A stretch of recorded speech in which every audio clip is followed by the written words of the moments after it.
firing back after tragedy strikes. MUNCIE, Indiana, app. The banners inside Worthen Arena rekindle fond memories of Ball State basketball.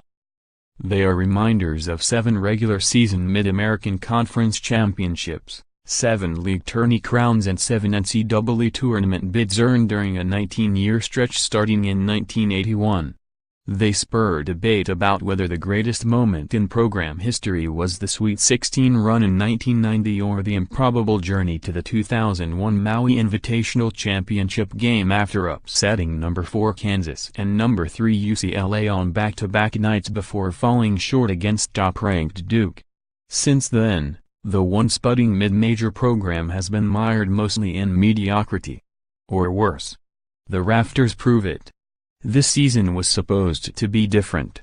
Players talked openly about a third straight 20-win season, pursuing their first league title in 18 seasons, celebrating their first NCAA Tourney win since 1990 and, yes, even adding a banner or two to the dusty collection.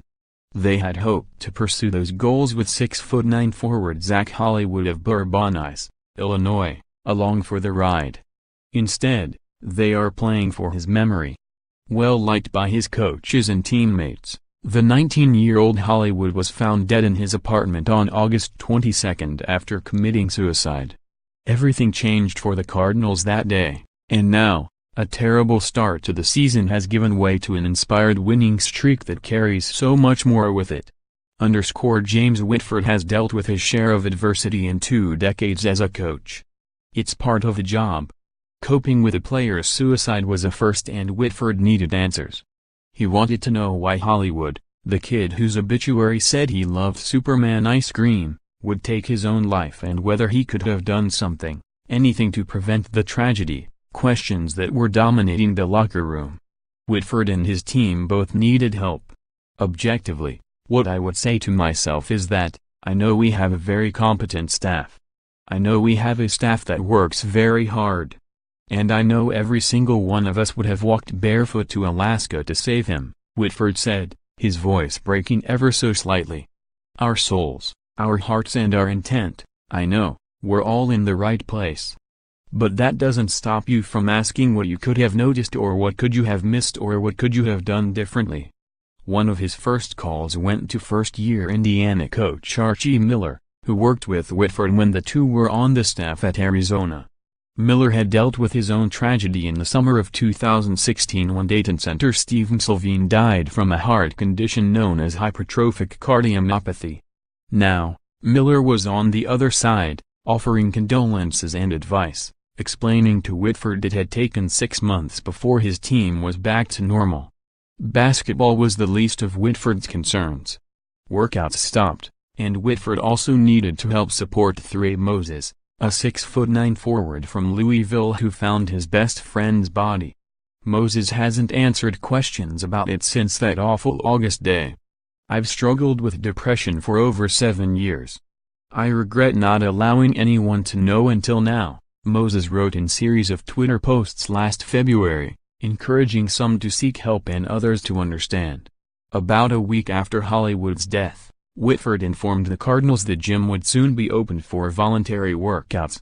It didn't take long for basketball to become a part of the healing process. I told the players and our normal practice squad that in time we would open the gym up if they wanted to get a workout in, Whitford said. Certainly, nobody was required, but if they wanted to get a workout in for their mental health, we'd be happy to work them out. I think every guy on the team, barring maybe 2, wanted to get a workout in. And I remember how good it felt for me to work them out.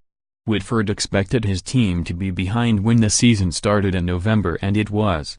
The Cardinals opened 1-4 and hopes for a breakout season seemed to be teetering on the brink. Instead of questioning themselves, complaining or making excuses, the Cardinals dug in and turned things around. Injured players started getting healthy, the Cardinals got in sync and, after crisscrossing the country in November, Ball State hasn't traveled outside Indiana since November 22. It made a difference. Playing with a patch bearing Hollywood's initials just above their hearts, the Cardinals beat Indiana State, Oakland and DuPuis before a visit to Notre Dame.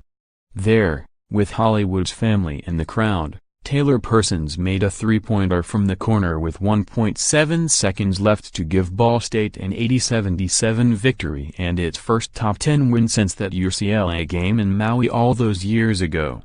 The upset created excitement in MUNCIE that hadn't existed in years.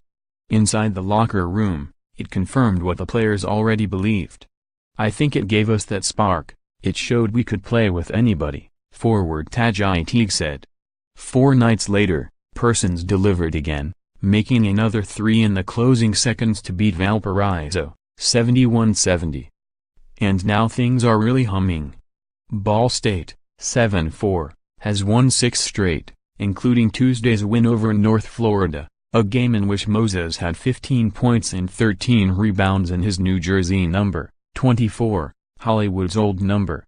"He's hanging in there, he's doing well when you consider what he's been through," Whitford said, referring to Moses. With non-conference games left against Jackson State and Florida A&M, it looks like the Cardinals will be taking momentum into the conference slate, which begins January 2nd at home against Eastern Michigan. "I didn't know it was going to be Notre Dame, but I knew something good was going to happen," senior forward Sean Sellers said. Even with the promise of the season restored for the Cardinals, they continue to cope with questions and emotions college players rarely do. Counseling services continue to be offered. Athletic department officials, following counselors' advice, do not make players available to discuss Hollywood's death. But they haven't forgotten, and they never will. "It's a new normal. It's part of our lives. That's the way I choose to deal with it," Whitford said. "I don't think it's productive to pretend it didn't happen. We lost someone that we cared about deeply. I don't want to run from those things. I don't think you grieve healthily by ignoring it." More app college basketball, http://collegebasketball.app.org and http://www.twitter.com/app_top25